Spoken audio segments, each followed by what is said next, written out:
Hello students, तो ये है ब्रांच अकाउंट का चौथा टॉपिक जिसको हम होलसेल ब्रांच सिस्टम के नाम से जानते हैं।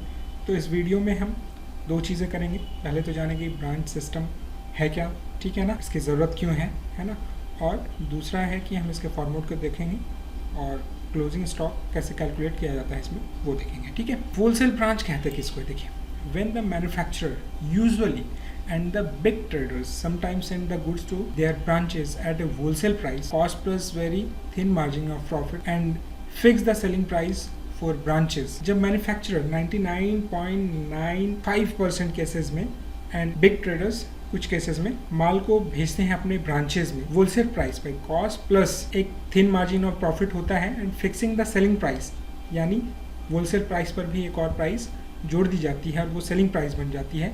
तो उस सिस्टम को क्या कहा जाता है, होलसेल ब्रांच सिस्टम। अब सवाल ये उठता है कि why this type of branch system is used by the head office. इसके लिए हम लोग को डिस्ट्रीब्यूशन सिस्टम को समझना होगा, उसके बाद हम इस सवाल के जवाब पर आएंगे। होता क्या है, मैन्युफैक्चरर होता है जो वस्तु को बनाता है, फिर डिस्ट्रीब्यूटर आते हैं, फिर होलसेलर आते हैं, फिर आपके आते हैं रिटेलर। यूजुअल जो चेन है डिस्ट्रीब्यूशन का, प्रोडक्शन से कंजम्पशन तक का, वो यही है। बीच में बहुत सारे सिस्टम में कहीं कम होते हैं, कहीं ज़्यादा भी होते हैं, ठीक है। अब क्या होता है, जब मैन्युफैक्चरर थोड़ा सा लालच कर लेता है, क्योंकि होलसेल प्रॉफिट तो उसको मिल ही रही होती है, लेकिन वो चाहता है कि क्यों ना डायरेक्टली कस्टमर को सेल किया जाए।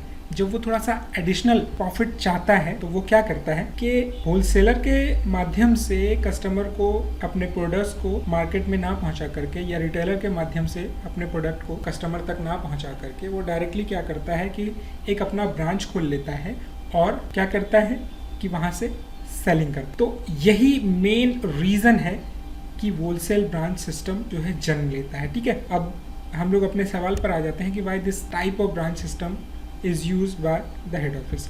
Differentiate between branch profit and head office profit. तो दोनों जगह के अलग अलग प्रॉफिट होंगे। अभी तक हम लोगों ने क्या देखा था, सिर्फ ब्रांच के प्रॉफिट देखे थे, और जब हम ब्रांच एंड हेड ऑफिस के प्रॉफिट एक साथ देखना चाहते हैं तो this system can be used, और उससे हम लोगों का दोनों का अलग अलग प्रॉफिट पता चलेगा, ठीक है।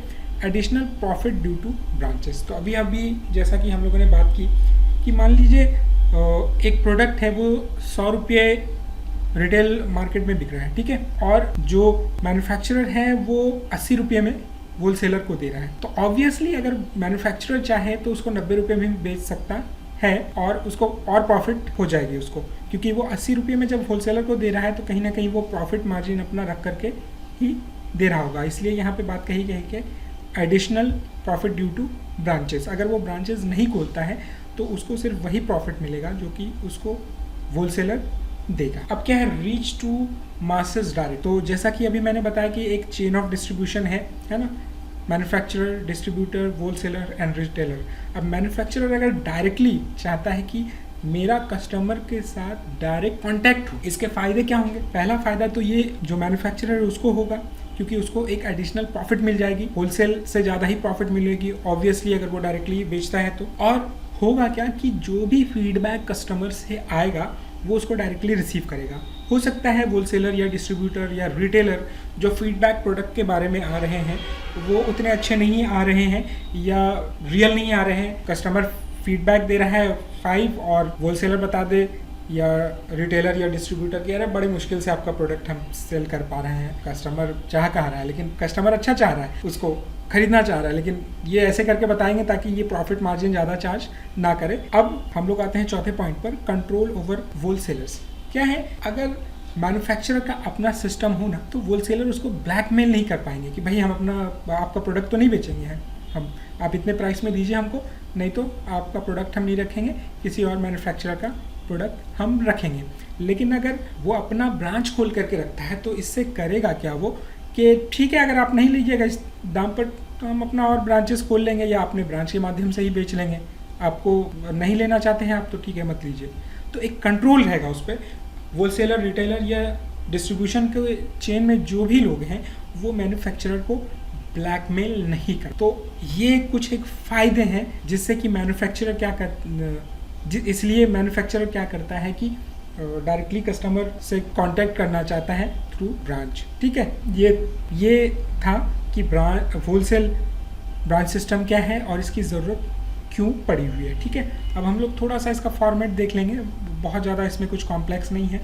ये है head office trading and profit and loss account, क्या है ओपनिंग स्टॉक जो भी है वॉट, ठीक है, परचेज वो करेगा वो भी है, या मैन्युफैक्चर करेगा। तो ग्रॉस प्रॉफिट यहाँ पे आ जाएगी बाय सेल्स, जो उसका अपना सेल्स रहेगा, सेल्स टू कस्टमर जो वो कर रहा है। गुड्स सेंड टू ब्रांच वो हो जाएगा क्लोजिंग स्टॉक, कुछ उसके पास बचा रहेगा, ये हो गया ग्रॉस लॉस। प्रॉफिट वो तो होता ही है, लॉस होगा तो इधर ले आएंगे हम लोग, प्रॉफिट होगा तो इधर ले आएंगे। अब क्या है ओपनिंग एंड क्लोजिंग स्टॉक का, यहाँ पर प्रॉफिट जो है वो अनलोड कर दिया गया है। यहाँ पे stock reserve against unrealised profit of closing stock है ना, और यहाँ पे against unrealised profit of opening stock. यहाँ पे आप एक्सपेंसेस लिख देंगे, तो उसके बाद वो हेड ऑफिस का क्या प्रॉफिट एंड लॉस आ जाएगा। और एक बात आप याद रखेंगे कि ब्रांच अकाउंटिंग सिस्टम जो है वो मोस्टली इसी तरीके से बनाई जाती है। फिर ब्रांच में हम लोग आ जाते हैं तो क्या ओपनिंग स्टॉक और परचेज की जगह goods receive from head office आ जाएगा। फिर by sales closing stock, gross profit, gross loss, अगर प्रॉफिट एंड लॉस हो तो उसके रिस्पेक्टिव साइड में हम लोग लिख देंगे, और ये यहाँ पर इनडायरेक्ट एक्सपेंसेस लिख देगा और अपना कैलकुलेशन कर देगा। तो आई होप कि बहुत ज़्यादा आपको यहाँ पर दिक्कत नहीं होगी। आइए अब हम आ जाते हैं क्लोजिंग स्टॉक के कैलकुलेशन में। तो ओपनिंग स्टॉक जो कुछ भी है, ठीक है ना, एट परचेज हेड ऑफिस का क्लोजिंग स्टॉक हम लोग निकाल रहे हैं। अब क्या यहाँ से माइनस होगा कि cost of goods send to branch है ना, जो ब्रांच भेजा गया उसका कॉस्ट क्या है, तो प्राइस लेंगे, ठीक है, यहाँ पे प्राइस माइनस टोटल प्रॉफिट निकाल देंगे, और बेस में हम लोग क्या है रिटेल प्रॉफिट निकाल देंगे, जो वो रिटेल प्रॉफिट चार्ज कर रहा है। तो ब्रांच को जो माल भेजा गया उसका प्रॉफिट जो है वो यहाँ से निकाल लेंगे।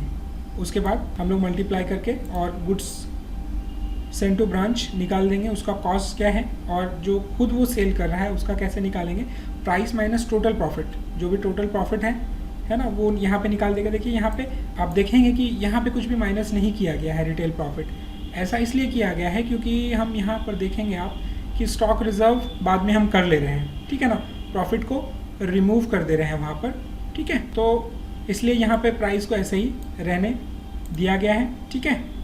तो पहले से जो कुछ भी था, फिर परचेज जो हुआ, फिर जो उसने खुद बेचा हेड ऑफिस ने, और जो ब्रांच को भेजा है वो माइनस कर देने के बाद क्लोजिंग स्टॉक बचेगा। उसके बाद ओपनिंग स्टॉक, यहाँ पे देखिए ये closing stock at branch, same formula यहाँ पर, बस वहाँ पे दो नहीं आएंगे, वो एक ही बार आएगा। Cost of goods sold to customers, price minus retail profit, यहाँ पे प्राइस वैसे ही रहने दिया गया, यहाँ पे माइनस नहीं किया गया होलसेल प्राइस, क्योंकि उतने कॉस्ट पर तो उसको आया ही है। वो जो प्रॉफिट होगा उसका हिसाब किताब हेड ऑफिस लगाएगा। इसके पास रिटेल प्राइस माइनस करने के बाद जो बचता है, रिटेल प्रॉफिट माइनस करने के बाद जो भी बचेगा वो प्रॉफिट इसके लिए होगा। तो ये क्लोजिंग स्टॉक का कैलकुलेशन रहेगा आपका। आई थिंक इसमें बहुत ज़्यादा कुछ नहीं था, और ऐसा हार्ड एंड फास्ट भी कुछ नहीं था जिसको नहीं समझा जा सकता है। मैंने जस्ट आपके अंडरस्टैंडिंग को इन्हेंस करने के लिए ये वीडियो बनाया था। सो अगर आपने पूरा देखा है तो थैंक यू वेरी मच।